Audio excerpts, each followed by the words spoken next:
இன்னைக்கு சிஆர் வ்ளாக்ஸில் நம்ம பார்க்க போகிற ரெசிபி கொத்தவரங்காய் பொரியல் தான். அதுக்கு ஒரு பேனில் கொஞ்சம் ஆயில், கொஞ்சம் கடுகு உளுந்து, கடுகு பொரிஞ்சதுக்கப்புறமா கறி லீவ்ஸ் போட்டு ஆனியன் கொஞ்சம் சேர்த்துக்கலாம்.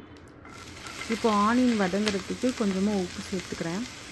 அது கூடவே 4 வரமிளகாயை சின்ன சின்னதாக கட் பண்ணி போட்டுக்கிறேன். அதோட கொஞ்சம் உப்பு சேர்த்து நான் நல்லா வதக்கிக்கிறேன். இப்போ வதங்கினதுக்கப்புறமா நான் கட் பண்ணி வச்சுருக்க கொத்தவரங்காயை இதோடு சேர்த்து நல்லா வதக்கி எடுத்துக்கிறேன். இப்போது ஒரு பிஞ்ச் மஞ்சத்தூள், ஒரு பிஞ்ச் பெருங்காயம் சேர்த்து நல்லா வதக்கிக்கலாம். கொத்தவரங்காய் கொஞ்சம் வதங்கினதுக்கு அப்புறமா தான் நம்ம தண்ணி ஆட் பண்ண போகிறோம். இப்போ தண்ணி ஆட் பண்ணிவிட்டு அப்படியே மூடி வச்சிடலாம்.